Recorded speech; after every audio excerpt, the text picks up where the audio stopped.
Sa pagpapatuloy ng ating pag-van life dito sa ating bansang Pilipinas ay ngayong araw natagpuan ko na nga yata ang isa sa pinakamaganda at pinakamalinaw na water lagoon dito sa probinsya ng Cebu. At sa sobrang linaw nga ng tubig dito ay ang hirap paniwalaan na nasa mundo ka ng mga tao para kang pumasok sa mundo ng mga engkantado at engkantadya. Ganyan ko ilarawan ang lagoon na to pero maliban dyan ay napuntahan pa natin ang pinakamataas na waterfall sa buong probinsya ng Cebu. Parang isang napaka-perpektong biyahe na sana pero bago matapos ang gabi ay inabutan tayo ng malakas na ulan. At maliban doon ay nagkanda ligaw-ligaw pa tayo sa daan kaya naman inabutan tayo ng wala ng choice kundi magpalipas ng gabi sa harap ng parking lot ng Jollibee. Napakaganda ng istorya ng episode na to kaya ay recommend na panoorin nyo mula simula hanggang sa dulo dahil dito ay makikita ninyo ang realidad ng buhay ng isang tao na totoong nakatira sa loob ng van. Kung handa na kayo, kunin nyo na ang popcorn nyo at simulan na natin ang episode na to. Hi, ako si Lem, ang travel content creator na nakatira sa loob ng aking van. 2021 nung nagsimula akong mag-ikot sa ating bansang Pilipinas gamit ang aking bisikleta. Inabot ako ng 7 buwan upang maikot ang 65 provinces ng ating bansa. At sa cycling adventure ko na yon, isang bagay lang yung natutunan ko, ang sarap palang mabuhay ng malaya. Kaya't pag-uwi ko, nagbenta ako ng mga gamit, nagsikap na din ako ng matindi upang sa ganon magkaroon tayo ng budget pambili nitong ating minivan. Kinonvert ko na din to into a camper van. Pinangalanan ko siyang Vantot at siya ang magiging kasama ko sa pagbiyahe ko sa buong Pilipinas. Simple lang yung goal natin, makarating sa iba't ibang probinsya, makakita ng magagandang tanawin, makakilala ng mga bagong kaibigan at higit sa lahat ay mabuhay sa paraan na may kalayaan. Ano, handa ka bang sumama sa biyahe ko? Kung oo, subscribe ka na sa channel na to at simulan na natin ang videong ito. We are the dreamers, the light keepers, we are one. This is our time. This is our time. We are the dreamers, the light keepers, we are one. This is our time. This is our time.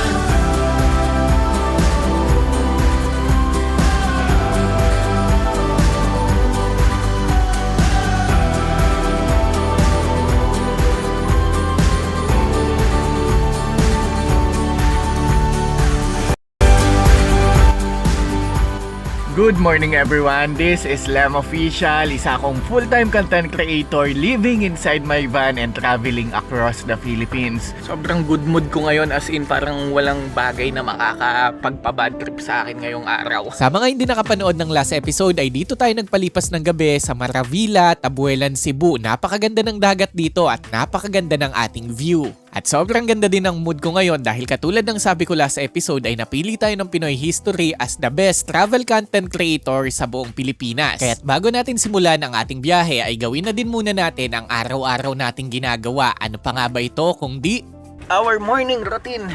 Siyempre ano pa ba, maglinis ng van at kumain.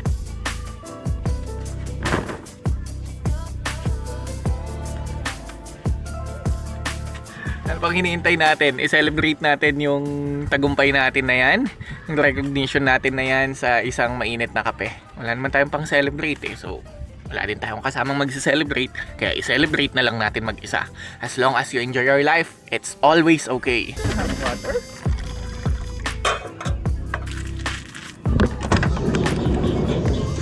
Always check the battery bago umalis. 87%. The other one, the bigger one is around 82%. Nag-charge din ako ng mga power bank dito kagabi. But it's okay. 82% is a lot.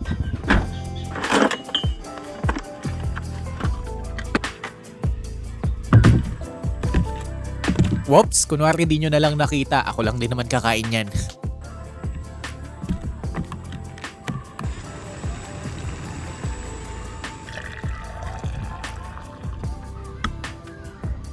Para sa mga bago lang dito sa ating channel, ganito pala ang araw-araw nating buhay. Buhay sa kalsada, buhay na hindi nagmamadali, at buhay na may kalayaang mamili sa mga gagawin sa maghapon. One of the pro tip for van life, especially sa mga katulad ko na medyo nomads nga.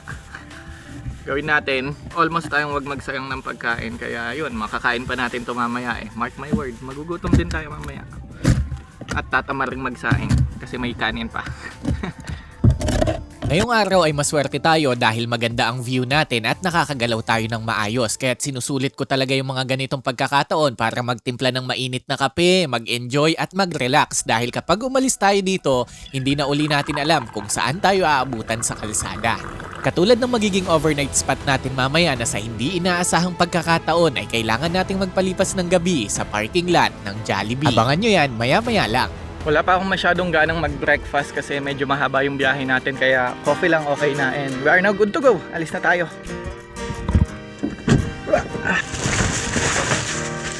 Pro tips din, sobrang effective din nito kasi it's blocking the light and nagkakaroon ka ng privacy, especially for not 100% tint. Konti na lang pala gas ko. Wala pang gas station dito sa tapat, pero let's see. Abot pa naman yan kahit mga few hundreds kilometers, mga 100 kilometer abot pa yan. Always nating i-check ang ating surroundings kung may naiwang kalat, naiwang gamit, and we're good to go.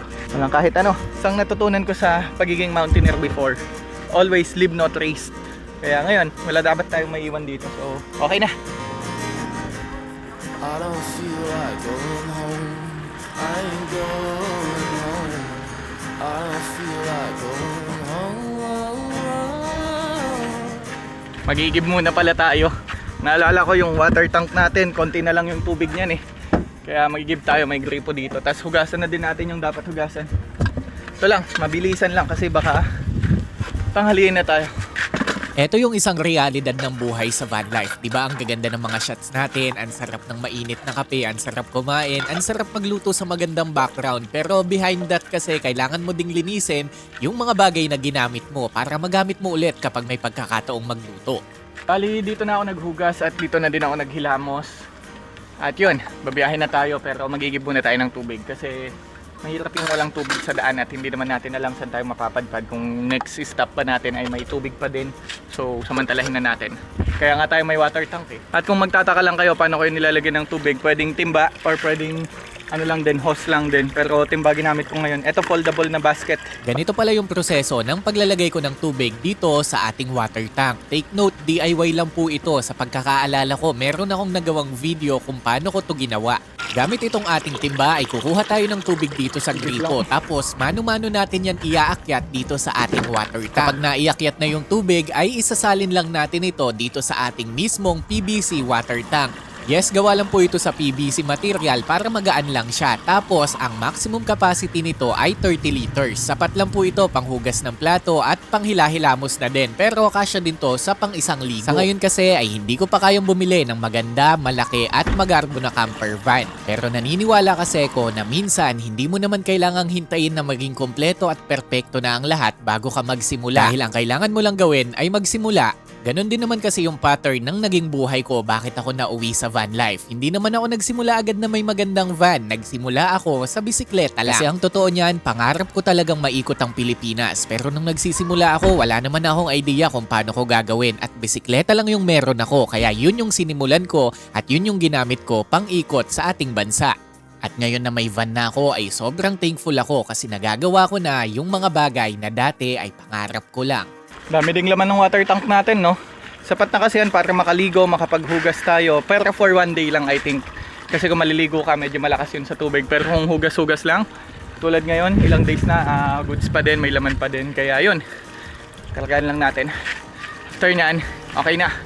Katulad ng dati, wala pa din tayong plano. Ang tangi lang natin gagawin ay maghahanap along the way kung saan tayo mapapadpad. Yun yung enjoyin natin, di ba? So yun lang. Kaya sabi ko nga sa inyo, it's not about the planning, it's all about executing. So let's go!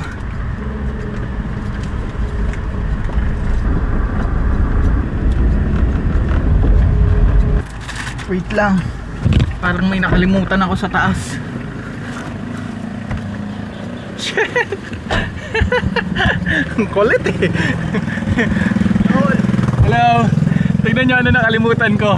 Yung mga kaldero ko, binibilad ko kasi yan bago ko itabi para tuyo siya. Ngayon, naiwan dito sa taas. Didinig ko kumakalabog eh. Kulit eh. Ang kulit nila yung official eh. Saka na, para safety ka na sa loob. Baka makadisgrasya pa tayo ng mga dumadaan.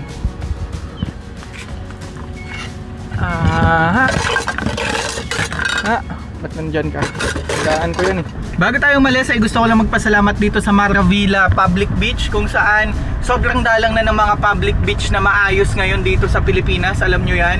And dito sa Maravilla may CR na, may shower pa, at maayos pa yung mga tao. Tapos ano pa sila, nakikipagkwentuhan, kaya thankful ako sa kanila. Salamat sa inyo, salamat sa mga staff na tumanggap sa akin dyan at nakipagkwentuhan sa akin dyan.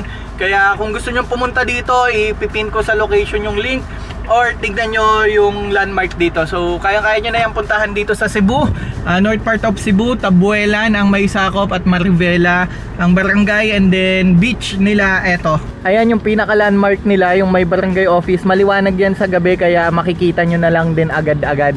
At alam nyo ba na sa dinami-dami ng mga public beaches na napuntahan natin dito sa Pilipinas at natulugan natin, isa ang Maravilla Public Beach sa mga lugar na feeling safe ako. Kaya nag-extend ako doon ng one day na mahinga lang din ako. Andun lang, natulog lang ako, di ba? Kaya naman wala tayong ginawa kahapon at bawi tayo ngayong araw. Woo! When the going gets hard, you lose the fight to be what you know you're meant to be. Take a deep breath in, choose to jump again, 'cause the world needs more children than it needs men. Sa totoo lang ay sobrang sarap mag-travel sa Pilipinas, lalo na nakakarating ka sa mga lugar na hindi mo inaasahan, at maya-maya lang ay makikita na natin yung ipinagmamalaki ditong Blue Hole na sobrang asul talaga yung tubig. Ang una natin magiging destination ay sa Tuburan Blue Hole, kung saan meron dong Blue Hole. What is Blue Hole? Malalaman natin maya-maya. Let's go! Mula sa ating lokasyon ay mahigit 30 minutes yung kailangan nating ibiyahe papunta dun sa Blue Hole na tinatawag. At dito nga ay wala naman tayong masyadong espesyal na nangyari maliban sa mga nakakita tayo ng magagandang dagat, hanggang sa bigla na lang may pumara sa atin. Point! Morning po! Thank you! May checkpoint. Pinara tayo, hindi kami nagkaintindihan ni sir. Sabi niya yata saan ako pupunta. Sabi ko lang, hindi ko po maintindihan. Kakaliwa daw tayo dito. Take the next left on Osmeña Street. Okay. 400 meters, turn left.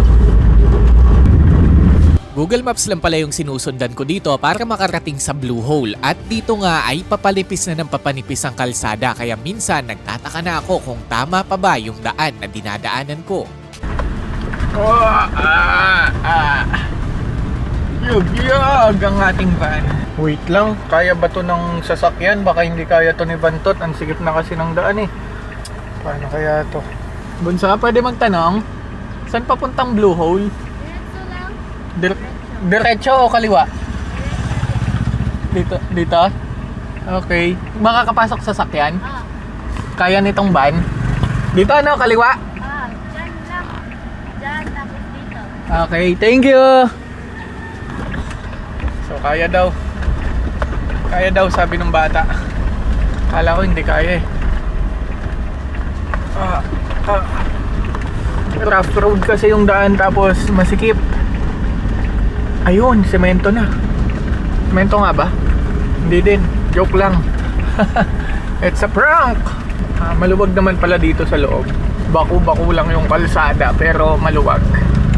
Akala ko nung una ay madali lang ang pupuntahan natin na Blue Hole. Hindi ko inasahan na ganito pala yung kalsada, pero reachable naman. May mga pagkakataon lang talaga na nagda-doubt ako dahil may mga part na manipis yung kalsada. Pero again, reachable po ito ng kahit anong klaseng sasakyan.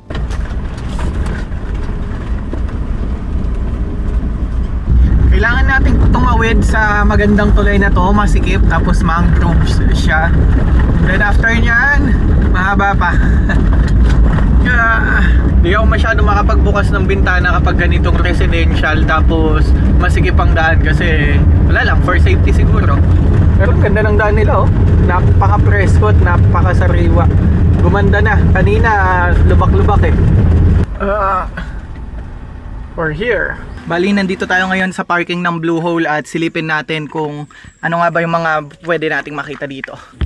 Thank you. Saan entrance, kuya? Jace? 10 pesos lang yung entrance dito. Dito pa lang sa itaas, makikita na natin yung Blue Hole kung tawagin nila. Tingnan natin kung pwede maligo. Maligo tayo. Pila? Mayroong mintang pina mo sa Pagpila? Pag 10? Para usa? Ano po? Hindi ako nakakaintindi. Kunwari lang ako. Nag-iisa lang kayo? Opo. Pwede maligo po? Oo. Pwede? Basta mataas. Subukan mo lang sir. Opo, sige po. Thank you. Salamat po. Nasa likod natin ngayon yung kung tawagin nila ay Blue Hole at makikita natin dito kung bakit siya tinawag na Blue Hole ay dahil asul talaga yung tubig na nakapalibot. Tapos sabi ni ate doon sa entrance, 10 pesos lang pala yung entrance dito ay nasa 22 feet daw kapag tumalon ka doon. So i-try nating tumalon doon sa man-made cliff nila at try nating maligo. I don't know where I've been. I don't know where I'm going. Been holding on to the past, but this life keeps on moving. It keeps on moving. Sobrang ganda ng lagoon na to at sobrang linis ng tubig kaya naman hindi natin papalampasin ang maligo dito. Ganda. As in, for 10 pesos only. Merong dalawang talunan, isa yun, tapos isa ito. Tapos ito yung raft nila, parang balsa. O sige, game! I don't know where I've been. I don't know where I'm going. Been holding on to the past, but this life keeps on moving. Ay! Keeps on moving. Nakisuyo tayo sa mga bata na kung pwede silang tumalon para sila yung ma-videohan natin. So yun, thank you! Oh, shoutout daw sa mga kupal. Thank you!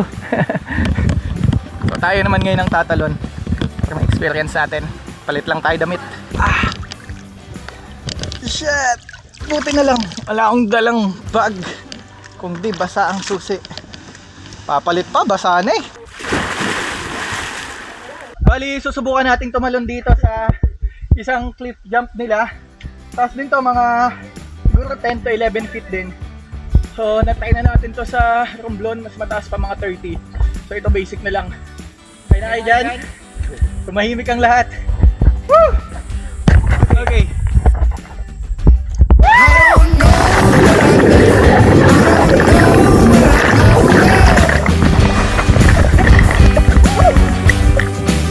Been holding on to the past, but this life keeps on moving. It keeps on moving.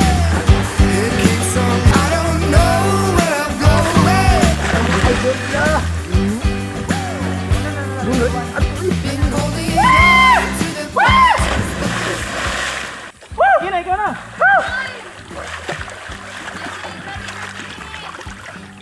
Grabe yan, sarap!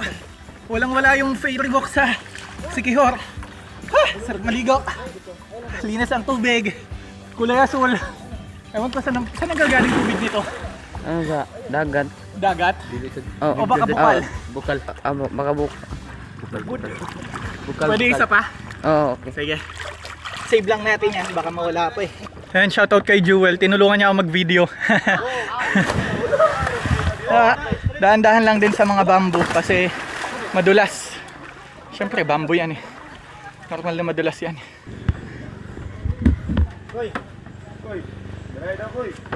Woo!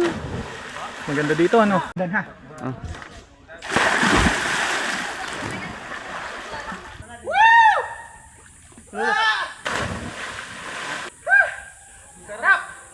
Ha! Woo! Panalo! Grabe yan, sarap. Thank you. Thank you so much. So bali, may tatalon dito, babae. Papakita lang natin na kaya din ng kahit na sino, kahit babae. Ayan o. Ayan o. Kaya mo yan! Kanina pa siya dyan eh. Siguro nakadalawa o tatlong talon na yata ako. Nandyan pa din siya. So ngayon, testingin natin. Ayan, yan siya. Kaya mo yan, ma'am. Sa una lang yan. Pag nasa gitna ka na, matatakot ka na. Woo! Woo! Nice one. I got it on camera. Si Sir, grabe oh. Mamaw. Sanay na sanay. Ma'am, ano masasabi nyo? Kaya, di ba? Never again. Never again.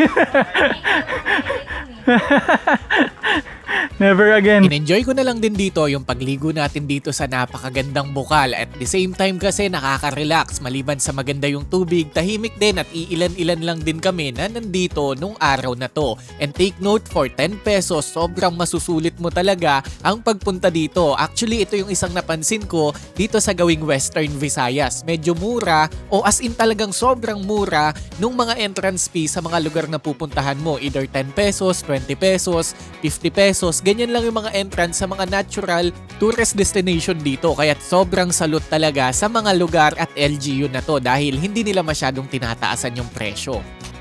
Sobrang mag-enjoy kayo dito sa Blue Hole kasi tignan nyo naman, blue talaga yung tubig. Tapos halos wala kang kasabay, mga bata lang kasabay natin dito. Especially weekdays ngayon.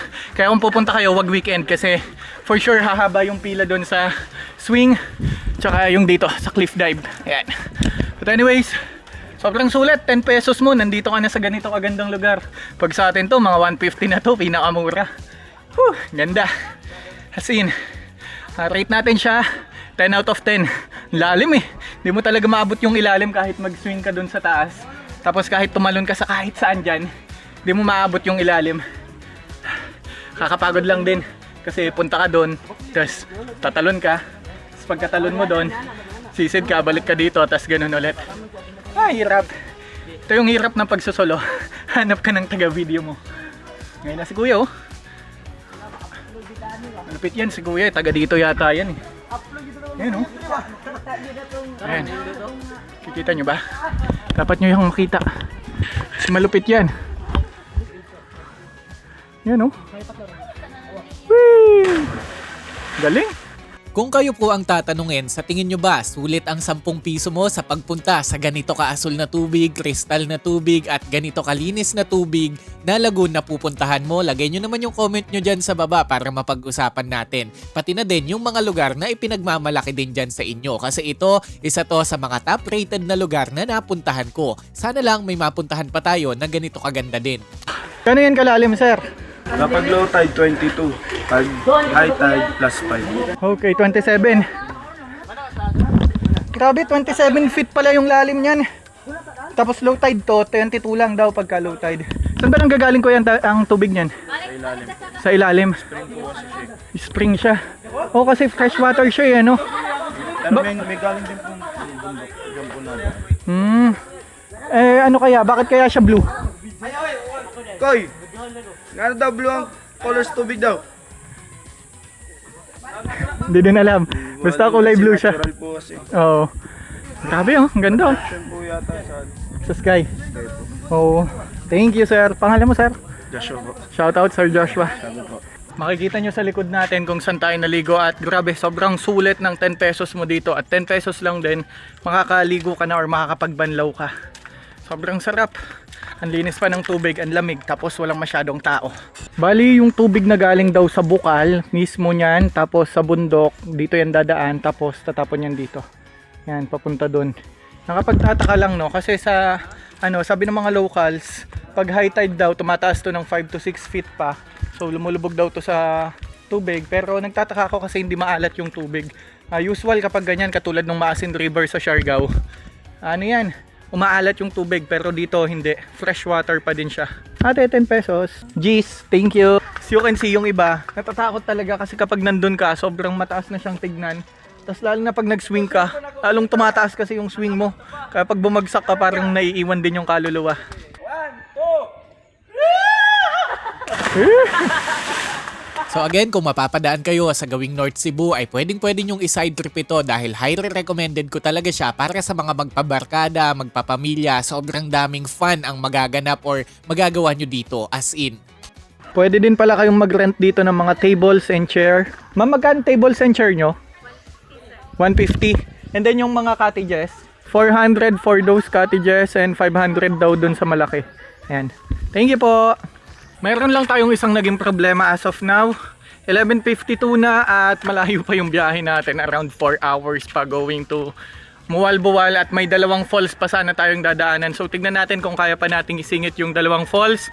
Tapos mag free diving sa Mualbual. Pag hindi na kaya, edi overnight tayo sa Mualbual, di ba? Tapos bukas tayo mag free diving. Ganun lang. Yun yung isang maganda sa atin kasi we can adjust our place and yung mga time natin adjustable lahat. So meron lang tayong drawing route kung saan yung mga plans lang natin, pero hindi siya concrete na dapat ganitong oras alis na, may ganitong oras tama na. As long as nag-enjoy tayo, okay lang ng okay yan. So nag-enjoy tayo sa falls, kaya ay sa Bukal, kaya thank you. Patagal tayo, dapat ano lang yan plano ko mga 10 or kahit mga 9:30 pa nga sana pero okay lang yun. Ay, hindi pa pala tayo nagbe-breakfast, pero okay lang. Let's go. Sampay lang natin tong basang damit natin dyan. Ganyan itsura niya. Pak. Oh, dyan na siya. Mamaya tuyo na yan. Ito nga tuyo na Ang mga life hack habang nagba-van life. And this is the reality of van life. Nakita nyo ba yung enjoyment natin kanina? Di ba? Ang saya-saya natin. Tapos pag nandito na tayo sa van, makikita nyo yung realistic na buhay na hindi din pala basta lang masaya na nag-enjoy lang siya. Kung din minsan makikita mo din na ganito, liligpit-ligpit. Meron din palang pangyayari dito na hindi ko na na-videohan at hindi ko na nabanggit. Na-discharge kasi yung ating camper van dahil naiwan kong nakabukas yung Android unit natin. Buti na lang ay pwede natin siyang i-charge ng DC-DC gamit ang ating Bluetti. Kaya hindi na din tayo nagka-problema. Grabe. Alas 12 na, di pa tayo nag-aalmusal. Pero titira tayo ng mango pizza. Last slice. And, napagod ako. Kakapagod tumalon-talon. Plus malamig na tubig sarap ng tubig. Bago tayo magpatuloy ay ipapaalala ko lang sa inyo na alas 12 na ng tanghali at ito yung dahilan kung bakit hindi tayo makakaabot dun sa target destination natin at mapipilitan tayong mag-overnight sa parking lot ng Jollibee. Abangan nyo yan maya-maya lang. Kakapagod magtalon-talon dun sa cliff. Pero sobrang sulit kasi pinuntahan ko na siya dahil hindi ko alam kung kailan uli ang makakarating ng Cebu para makita natin yan. Kaya thankful ako kasi nakita natin siya personal, na-videoan natin siya.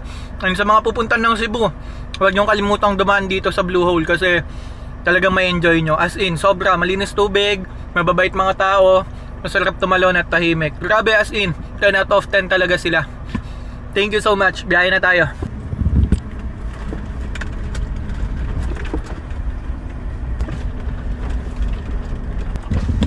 Salamat po!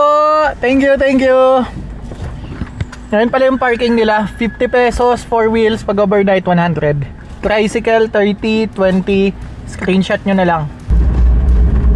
Habang nagpapatuloy po pala tayo sa ating biyahe ay napansin ko na ang dami sa comment section ang nagtatanong ng mga title ng mga songs na ginagamit ko. Sa totoo lang, hindi ko din po maisa-isa yan dahil galing lang po yan sa mga music licensing platform na ginagamit ko. It's how we spend the worst days of our lives. Siguro dito sa tulay na to tumatapon yung mga tubig galing dun. Baka ito yung outsource niya. Pwede yung maliit na tulay na yan. Kaya matubig din.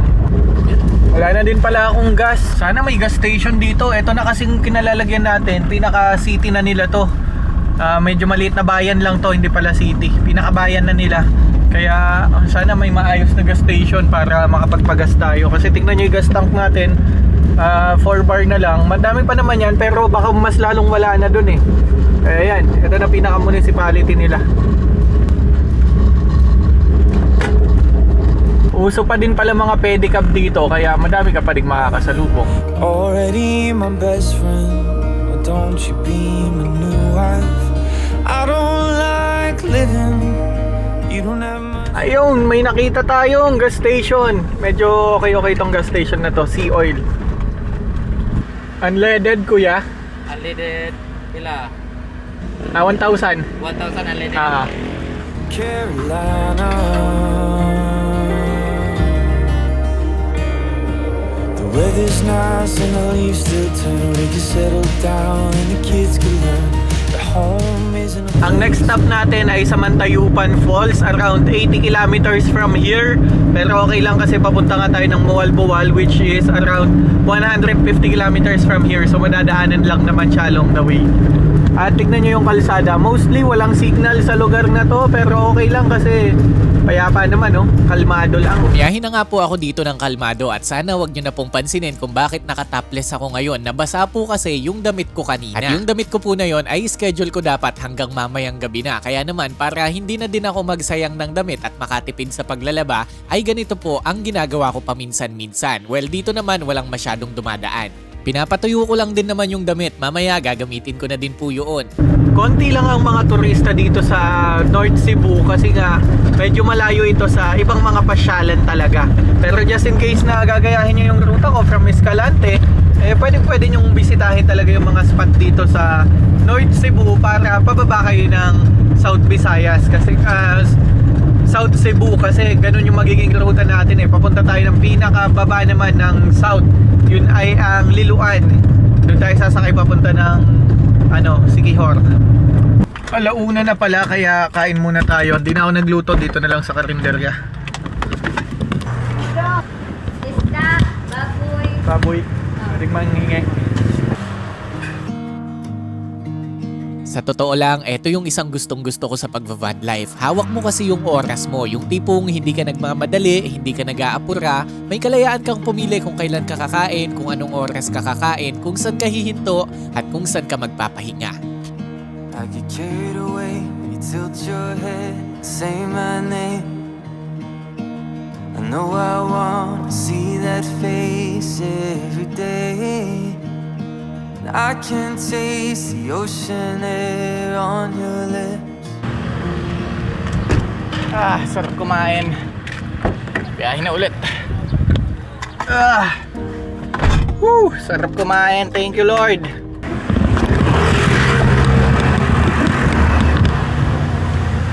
Ate, ano to? Chocolate maroon. Chocolate maroon. Ito, Bingka. bibingka. Saan gawa ito? May chocolate. May chocolate. Sige. Try ko. Magkano ganito? Tagpila? 50. 50. Isa lang? Thank you. Along the way, habang bumabiyahe tayo, may nakita akong mga nagtitinda ng mga suman-suman dito. So sabi ko, try natin. Baka mga local food ito dito. So dahil kapag nagta-travel tayo, we should experience the food of the locals. Kaya try talaga natin. Especially kapag madaming ganyan na nasa paligid lang. For sure, masarap yan. Kasi pila-pila sila. Ang daming nagtitinda niyan. Mula doon hanggang dito. So try natin.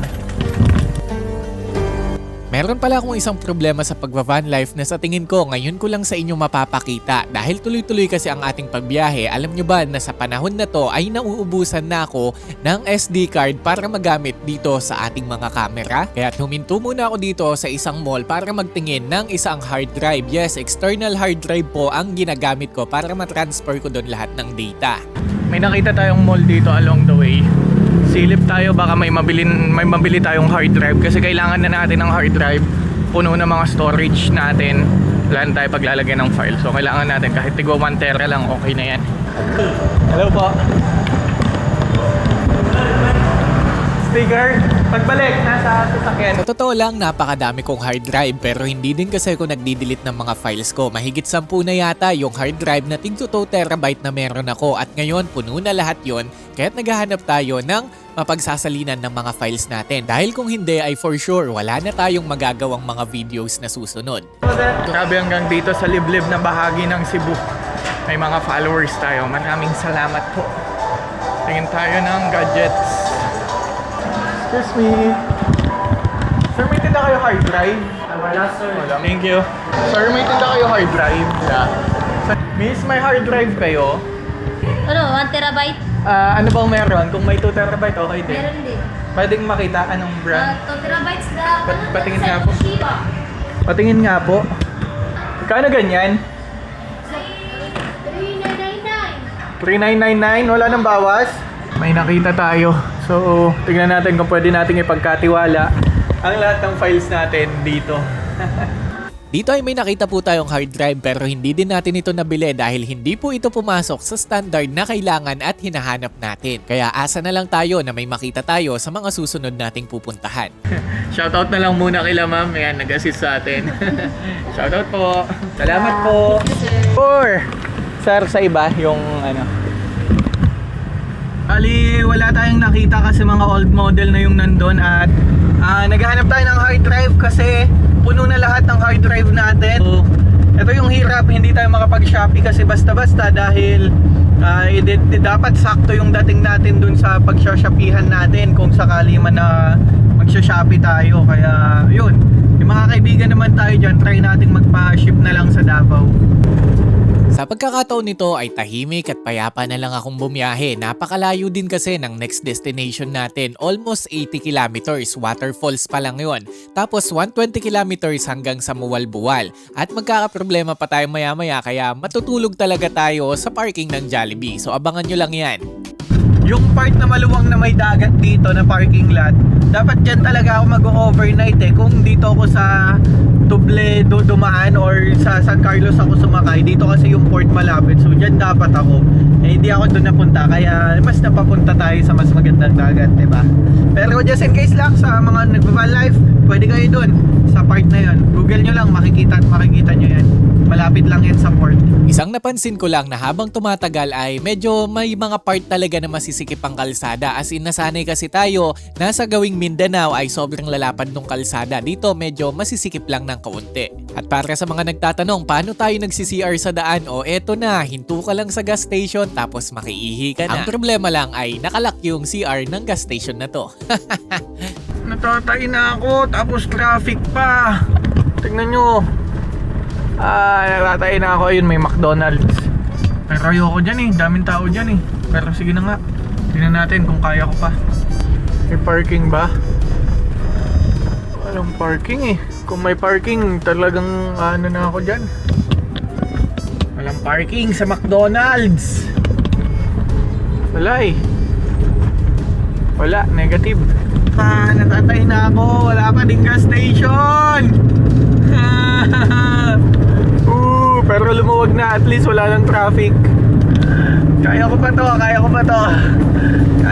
Yan problema, wala kasi tayong CR dito sa van, kaya mahirap talaga pag CR.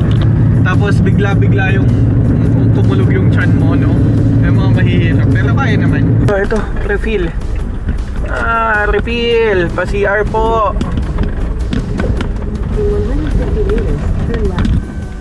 CR? Thank you.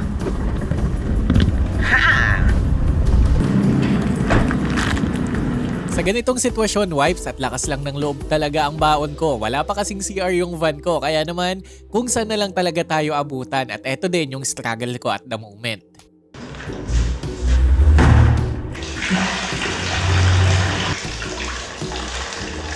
Success! Pasintable na lang po muna sa mga kumakain, naghahapunan, nag-aalmusal at nagtatanghalian dyan. Ang sarap lang din kasing i-document nung mga ganitong simpleng struggle. Ito yung na-realize ko nung nagva-van life na ako na yung natitake for granted natin na CR kapag nandyan tayo sa syudad o sa mga bahay natin ay kapag nasa van life ka na sobrang mamimiss mo yan. Kahit anong bagay naman siguro kapag ka wala na sa'yo or wala ka ng access dito, dun mo mas nare-realize kung gaano ka-importante yung bagay na nawawala sa'yo.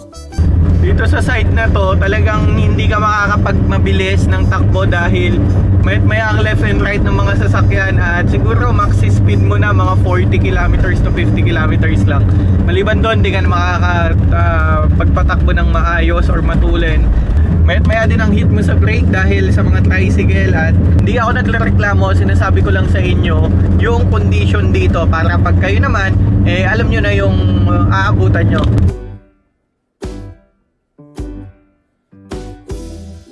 Zigzag road na tong kinakalagyan natin at paliko-liko na ang daan at bundok na din. I think magtatagal to hanggang makatagos tayo ng ilang bundok din. Ayun may truck tayo sa unahan. That's what we're after. Let's begin again, and we'll throw caution to the wind. We'll wine and dine our way to find our way, where every sunrise reflected the perfect view.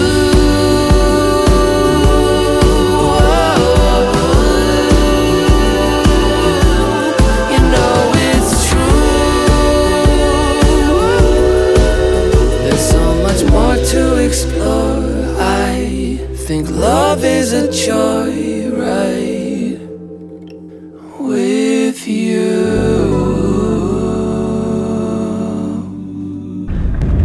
kayang-kaya lang naman ng ating van to kasi mas madami pang matataas na ahon ang dinaanan natin dito before.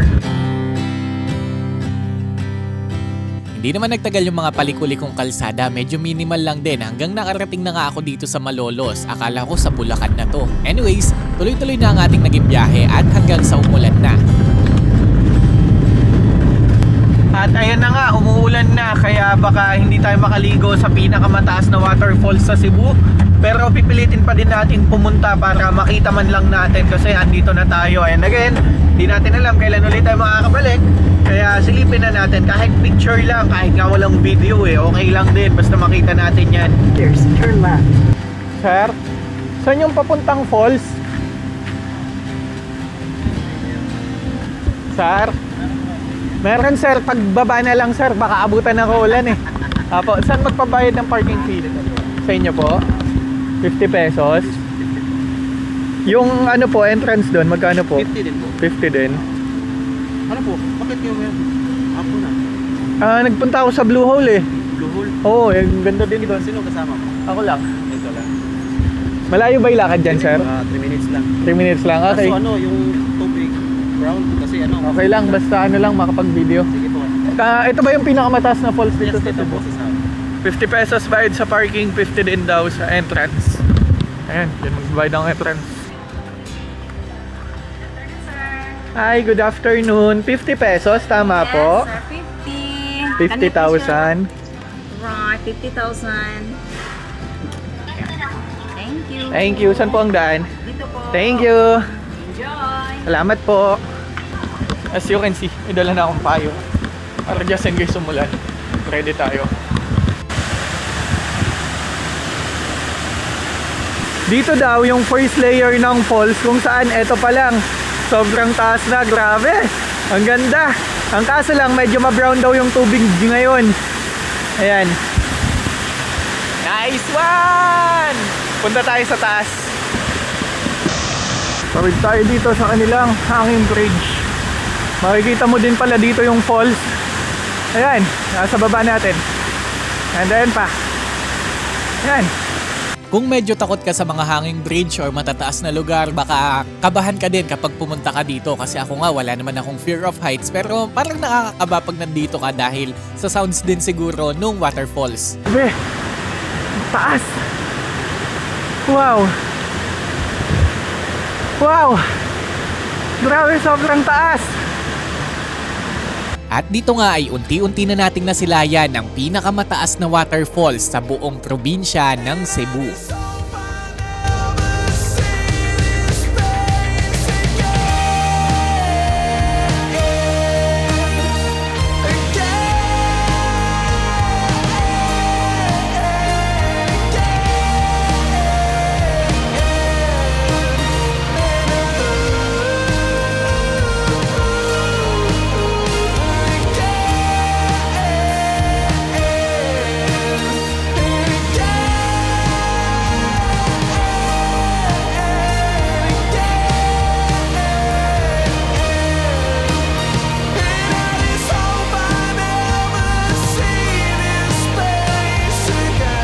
Nasa likod natin ngayon ang pinakamataas na waterfalls dito sa buong Cebu. Grabe, tignan nyo. Halos aabot daw yan ng 32 na floor. Parang isa siyang malaking building na may 32 floor. Ganyan siya kataas. Kaya grabe, mapapawaw ka na lang talaga. Kung may isang advice man ako para sa mga tao na nagbabalak mag-travel sa Pilipinas, simple lang. Kapag may pagkakataon kayong gawin at puntahan ng isang lugar, gawin at puntahan nyo na. Dahil hindi nyo alam kung kailan kayo makakabalik dito para magawa o mapuntahan ang mga lugar na ito. Buti na lang hindi pa umuulan at sa wakas ay nakita natin ang pinakamataas na waterfalls sa buong Cebu. Grabe, mula doon hanggang dito makikita mo yung bagsak ng tubig. Medyo maberde lang daw yung tubig ngayon or medyo ma-brown dahil tuloy-tuloy yung pag-ulan. At swerte lang tayo dahil hindi tayo nabutan ng ulan kahit umaambon na, pero nakapag-shot pa din tayo at nakita natin to. Kanina medyo nawawalan na ako ng pag-asa or hope na makita to kasi nga ang lakas na nung ulan sa daan. Pero sabi ko, kahit umuulan, pupunta ako dyan dahil yan ang pinakamataas na falls sa Cebu. At hindi ko na alam kung kailan pa uli ako makakabalik dito para makita yan. Kaya naman, kahit anong lakas ng ulan kanina, tinuloy ko pa din. Kasi syempre, lagi ko yung sinasabi sa inyo, kapag may pagkakataon tayong gumala or gawin yung mga bagay na gusto natin, gawin na natin, dahil baka pag pinalampas pa natin yung pagkakataon na yon, sa susunod, wala na tayong chance, hindi na tayo magkaroon ng pagkakataon para mabisita yan. Sa ang daming factor na pwedeng mangyaring ganyan. Kaya yon, kapag may chance ka, gawin mo na agad. Grabe oh, ang taas, ang ganda. Nag-emote pa ako, ayan na yung ulan. Wait lang. Wait lang po. Di pa ako pinatapos mag-video, pero okay na yun, nakita na natin yung ganda. Pwede nating sabihin na solo natin yung falls kasi nga uulan na. So yan, basang-basa ako. Hindi naman basang-basa, medyo basa lang ako, pero at least safe tayo. At nakita natin yung hinahangad nating makita, yung goal natin. So ngayon, hindi ko na alam anong gagawin ko. Uwi na siguro ako sa van. Yun naman yung bahay ko, no? Yan, no? Ganda. Huling sulyap. Ayan, uwi na siguro ako sa van. Uwi no? And then maghanap na lang tayo ng parking lot. Pero plano ko talaga sa Mualbual sana dahil para makapag free diving tayo sa umagang umaga. And then hapon, going to port na tayo, Liloan Port. Nakakatakot din dumaan dito oh. Kasi yumuyug-yug siya. Hangin bridge yan. Grabe. Pag may fear of heights ka, ayan yung isang falls. Grabe. Nakakatakot. Isang pagkakamali mo lang, dudulas ka. Pero safe naman dito syempre. And sanay naman tayo sa ganito. Pero may fear of heights ka, di ka pwede dito. Yun, balik na tayo sa van.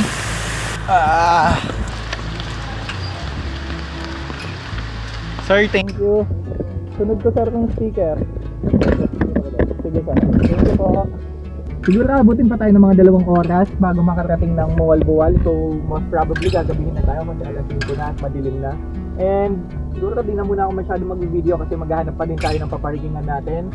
Kung saan tayo matutulog, bahala na si Batman. Basta samahan nyo lang ako at dyan lang kayo. At dahil nakakagutom doon sa itaas, finally try na natin itong Marap din. Okay din. Ayos din, masarap din siya. Para siyang suman na may chocolate sa loob. Kaya pala yung tawag ni ate parang may chocolate nga eh. Chocolate daw yung ginamit. Masarap. Pwede siyang pang merienda, especially sa biyahe. So ako, malayo pa yung biyahe ko eh. Kaya merienda muna dahil pagdating doon, wala pa tayong tutulugan. Pero for sure may mga baywalk yan. Para ano din, makapag-park tayo. May nakita ko doon na mga 24 hours na store eh. So kung may 7-Eleven doon, okay na ako. Tapos na agad laban pag may mga ganun. Ayun yung reality ng van life. Pag pinompile natin yung mga video natin, tapos ginawa natin isang mahabang movie na puro yung magagandang side lang, talagang mapapasana all ka na, wow, ang ganda naman ng falls na yan, ganda naman ng blue hole na yan, travel ka lang. Pero kapag ganito yung pinakita ko sa inyo, yung other side ng ginagawa ko, talagang mapapano ka din na mahirap din pala. Actually hindi mahirap din, mahirap talaga. Pero walang nag-utos sa akin na gawin to. It is my passion, kaya kahit anong hirap, nagagawa natin ng paraan. Covered in crimson, head to toe. You live for the chase, but you act like you don't. So don't be proud. Don't be proud. Dumating ako dito sa Mualbual Municipal Hall ng mga 6:45 and then nag-post lang tayo sa social media. Kaya ngayon, oras na 7:37 na at mag-ikot lang ako dito sa lugar. Papakita ko na din sa inyo yung pwesto natin ngayon. Andito tayo ngayon sa Mualbual and we keep it low-key. Ayan, may Jollibee dito, tapos doon nakapark si Vantot. Dito ko nga napiling mag-park sa tapat mismo ng munisipyo at malapit sa Jollibee, katabing-katabi mismo dahil dito ko mas nafe-feel na safe ako at mas maluwag din yung parking. Pero naghanap din ako dito ng pwede nating pwestohan na iba. Merong malapit na park dito at meron din namang pwesto para mag-parking pero hindi ko na feel na lumipat dito. Parang mas okay ako doon sa harap mismo ng munisipyo. And ewan ko kung pwedeng mag-overnight dito pero sa mga nakita ko, may mga nakapark din dito sa park na to. Hindi ko alam kung anong pangalan nung mismong parke. Pwede nyo bang ilagay sa comment section kung alam nyo at sa mga taga Mualbual dyan. At para makapaglinis ng katawan, syempre gagamit muna tayo ng pinagbabawal na teknik. Dito muna tayo sa Jollibee mag-CCR at napakaganda ng mga mangyayari sa atin dito pagkatapos nating maglinis ng katawan. Sa hindi kasi inaasahang pagkakataon, nakilala tayo ng mga crew ng Jollibee dito. Shoutout po sa inyong lahat at maraming salamat. Wala pa akong ligo niyan guys ha. Kaya naman medyo nahiya din ako ng konti pero okay lang yan. Kaya naman thank you po sa inyo. At dahil sa sobrang pagod ko din sa biyahe ay tinamad na akong magluto. Dito na din ako naghapunan. Jollibee baka naman baka naman lang. Hanggang paglabas natin ay may mga nakakakilala sa atin. Shoutout po sa inyong lahat at maraming salamat. Naglakad-lakad na ako kanina. May nakita akong park doon kung saan pwede tayong mag-park din ng sasakyan. Pero naisip ko dito na lang siguro ako kasi parang mas makakagalaw ako ng maayos dito. At least dito pwede kong gamit ng CR sa Jollibee kasi katabi lang natin. Then yun, yung hapunan ko sa Jollibee na din kasi sobrang pagod na talaga ako. Halos di ko na kaya magluto. Kaya yun, siguro maglilinis na lang ako ng katawan, maghilamos, tapos toothbrush, tapos matutulog na. Kasi sobrang pagod talaga ako. Alam niyo, nakakapagod dito yung traffic kasi yung pagbiyahe. Dahil hinto ka ng hinto, hindi katulad sa ibang province na dire-diretso ka lang na maluwag yung kalsada. Dito kasi hindi. So stressful ka dahil kailangan alert ka palagi, and then yun yung sobrang nakakapagod para sa akin. Pero yun, kasama talaga yan sa biyahe natin. Ngayong araw ay nakita na naman natin ang dagat at Blue Hole, tapos yung falls. So salamat dahil sinamahan nyo ako at I hope hindi ko man ma-video yung gabi ngayon kasi pagod na talaga ako. Gagawin ko pa din yung mga bagay na dapat nating gawin katulad ng pagligo at pagsisipilyo.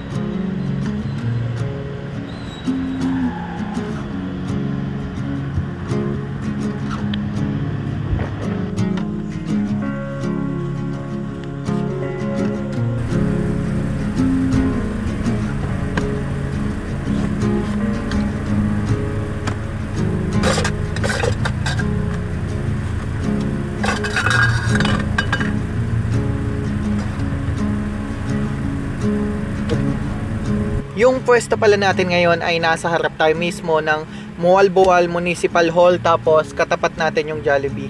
May mga nakaparking din dito sa area na to na mga sasakyan na naghihintay din ng kung ano-ano. Pero hindi tayo masyadong nag-open ng ilaw kapag ganito. And yun, may basketball court din dito na malapit. Kaya naman medyo tahimik lang tayo ngayong gabi. Pero alam niyo ba, sobrang sanay na kasi ko sa mga ganitong klaseng sitwasyon. Sa dinami-dami at tinagal-tagal ng pagva-van life natin, kabisado ko na yung mga gagawin, alam ko na yung mga dapat at hindi dapat gawin. Kaya naman hindi na tayo masyadong nag-aalala at hindi na tayo masyadong nangangamba katulad before na hirap tayo makatulog. Ngayon, dahil kabisado na natin yung gagawin, alam na natin yung gagawin, kayang-kaya na nating matulog anytime. Kaya naman sa oras na nilapat ko yung likod ko, for sure tulog na ako niyan sa sobrang pagod ko. Anyway, salamat sa pagsama at panonood. See you again tomorrow. Bye-bye! Sa videong ito ay napanood din nyo ang reality ng van life mula sa simula, sa mga adventure, sa mga pagkain, struggle at sa kung saan tayo natutulog at ending ng ating mga journey. Masaya ako na naibabahagi ko sa inyo to. Masaya ako na naririnig nyo ang mga kwento ko. Paminsan-minsan nakakainip ang mga video ko, pero kung umabot ka sa parte ng videong ito, gusto kong magpasalamat sa iyo kasi isa ka sa mga inspirasyon ko. Sa susunod na episode ay mas gagandahan pa natin ang mga adventure na gagawin natin at panoorin ninyo kung paano tayo gigising dito sa harap ng Jollibee Mualbual. Kung na-enjoy mo ang video ito, pwede mong i-like, mag-subscribe at i-share sa mga kaibigan mo para mas madami pang makapanood nito. Again, this is Lem Official Outdoor na nagsasabing mabuhay ka sa paraang gusto mo. Out of reach. We